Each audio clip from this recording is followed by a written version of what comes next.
Je suis un nom féminin de 7 lettres. Je commence par un P et suis née au XVIe siècle. Savez-vous qui je suis ?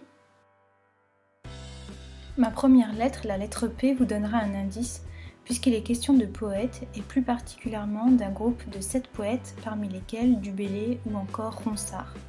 C'est d'ailleurs Ronsard qui choisit l'appellation de la Pléiade à ce groupe de jeunes gens motivés par une ambition très forte. Laquelle ?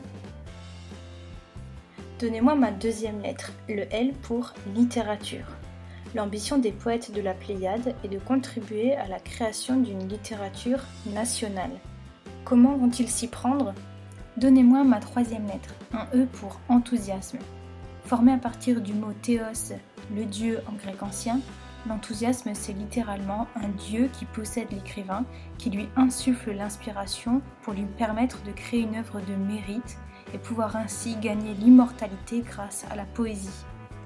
Mais il n'y a pas que l'inspiration d'un dieu qui permet de créer une œuvre de mérite. Ma quatrième lettre vous met sur la voie puisqu'il s'agit de l'imitation. Mon I vous servira aussi à retenir que ces poètes imitent les Italiens. Ces Italiens sont des poètes de la Renaissance comme Dante, Boccace ou encore Pétrarque, qui sont eux-mêmes nourris d'autres auteurs. Lesquels ? Pour le savoir, donnez-moi ma cinquième lettre, la lettre A, puisqu'il s'agit des auteurs de l'Antiquité. Ces auteurs italiens et français vont faire perdurer une tradition littéraire, figure de l'excellence, en imitant les modèles antiques considérés comme de grands maîtres.